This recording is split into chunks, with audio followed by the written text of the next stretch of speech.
esperanza bienaventurada para todos los creyentes, tanto para los que ya murieron como para los que vivimos, es que llegará un día cuando los cielos se abrirán para dar paso al Rey que viene, a levantar de esta tierra a todos aquellos que por siglos le han esperado.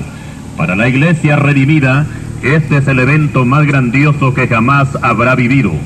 A continuación presentamos el tema que llenará de gozo a todos aquellos que en verdad esperan la venida de su Señor, el arrebatamiento de la Iglesia.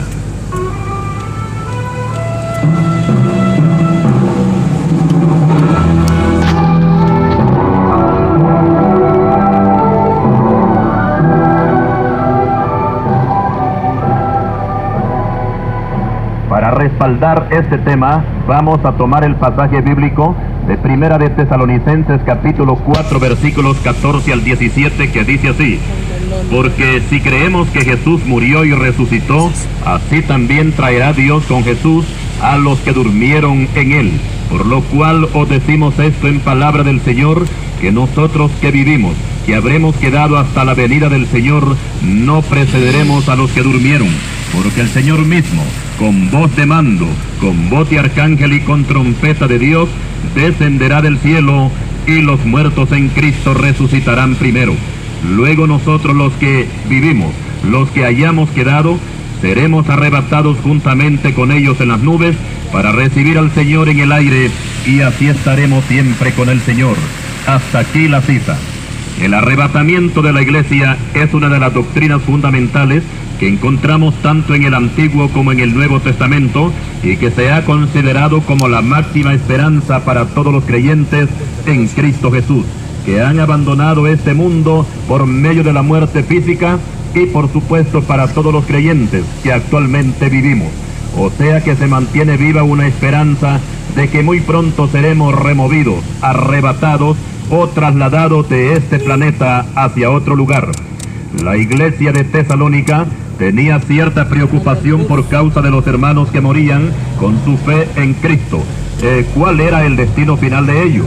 Y es cuando el apóstol Pablo despeja toda duda a este respecto y les dice: tampoco queremos, hermanos, que ignoréis acerca de los que duermen, o sea, de los que ya murieron, para que no os entristezcáis como los otros que no tienen esperanza. Primera Tesalonicenses 4:13. Aquí se mencionan dos grupos, los salvos y los que no son salvos. En otras palabras, los que murieron en Cristo y los que murieron en pecado. Para estos últimos no hay ninguna esperanza, o sea que no están incluidos en el arrebatamiento. Explicamos que no es lo mismo la segunda venida de Cristo con el arrebatamiento de la Iglesia.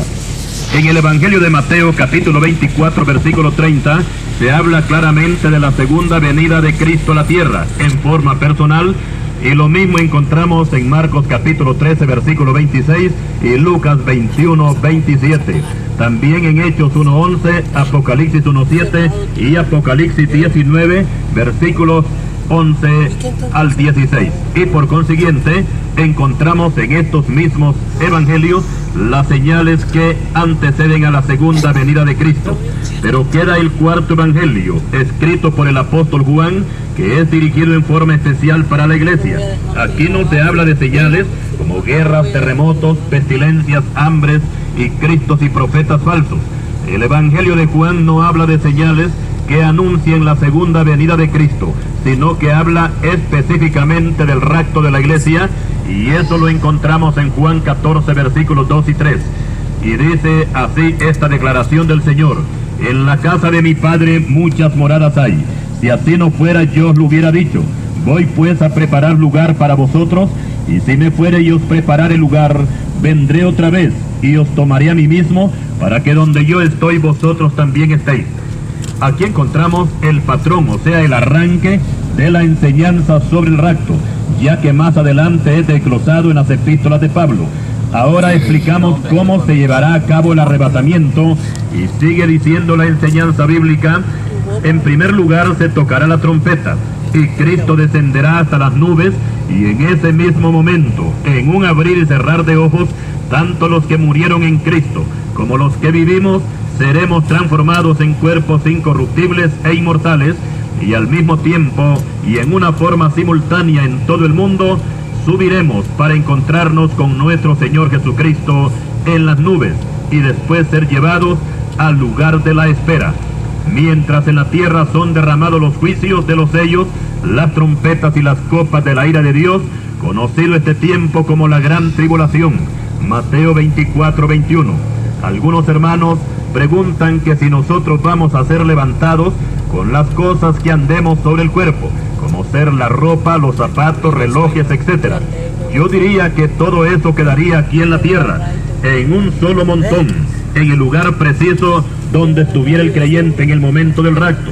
En ese momento tendríamos vestiduras celestiales, no terrenales, y nos apoyamos en el pasaje bíblico de Eclesiastés 5:15, que nos dice: del hombre que así como salió del vientre de su madre, desnudo, así vuelve, yéndose tal como vino, y nada tiene de su trabajo que pueda llevar en su mano.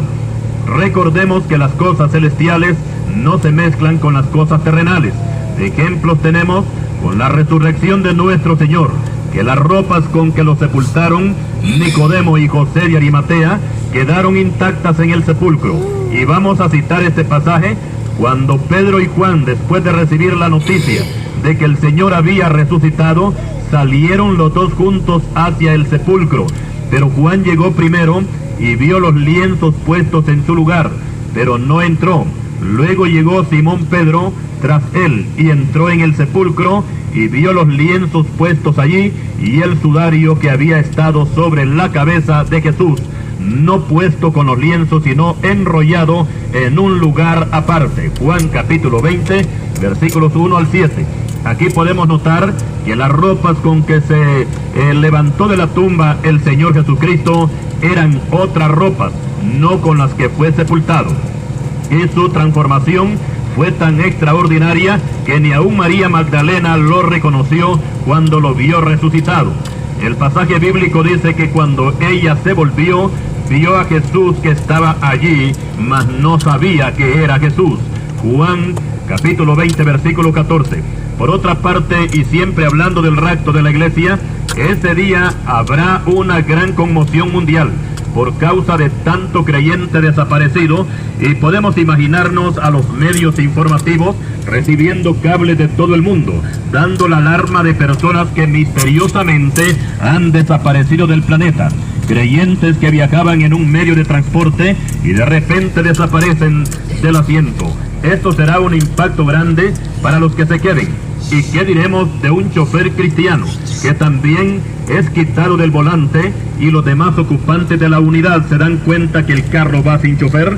Lo mismo podíamos decir de cualquier otro medio de transporte, incluyendo aviones en pleno vuelo, donde algunos pasajeros también hayan sido levantados o el piloto de la nave haya desaparecido sin dejar rastro.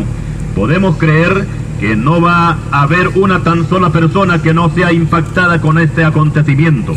Y por otra parte creemos que este sería el momento cuando los seguidores de sectas exigirán a sus líderes una respuesta de lo que ha ocurrido. Los católicos romanos abarrotarán las catedrales preguntando a sus sacerdotes que por qué los evangélicos se han ido y ellos se han quedado. ¿Será cierto lo que ellos predicaban, que iba a haber un rapto? ¿Y por qué a ellos, a los católicos, no se les enseñó esa doctrina? Creemos que muchos se van a levantar en violencia y querrán linchar a sus líderes, y muchos de estos líderes se verán en la necesidad de abandonar el país por el temor a morir en manos de sus seguidores. Y por último, el Papa desde el Vaticano se verá obligado a lanzar un discurso de emergencia traducido a todos los idiomas del mundo con el fin de calmar los ánimos a los histéricos y explicarles que lo que ha ocurrido es que Dios ha quitado a los protestantes de sobre la faz de la tierra, porque estos eran un estorbo para la verdadera iglesia, la católica romana. Y ahora, sin ese estorbo, la iglesia católica se levantará orgullosa como la verdadera y la superiglesia universal. Apocalipsis capítulo 17. Este será el comienzo de lo que la Biblia llama la gran tribulación. ¿Y qué diremos también de los creyentes que formaban parte de la iglesia evangélica y no fueron levantados en el rapto, podemos decir sin temor a equivocarnos que el día del rapto muchas iglesias con todo y pastores serán dejados, porque no se ajustaron a la doctrina bíblica. Y esto no es un deseo nuestro, ni tampoco un invento, pues la Biblia lo dice claramente en la parábola de las 10 vírgenes, que 5 eran insensatas y 5 prudentes. Aquí se trata de 10 creyentes o de 10 denominaciones evangélicas, que aparentemente todo marchaba bien, pero el resultado es que solo la mitad participó del rapto. La otra mitad se quedó porque no tenían aceite en sus lámparas. Esto quiere decir que el Espíritu Santo en estas vírgenes insensatas brillará por su ausencia, tal como también se identifica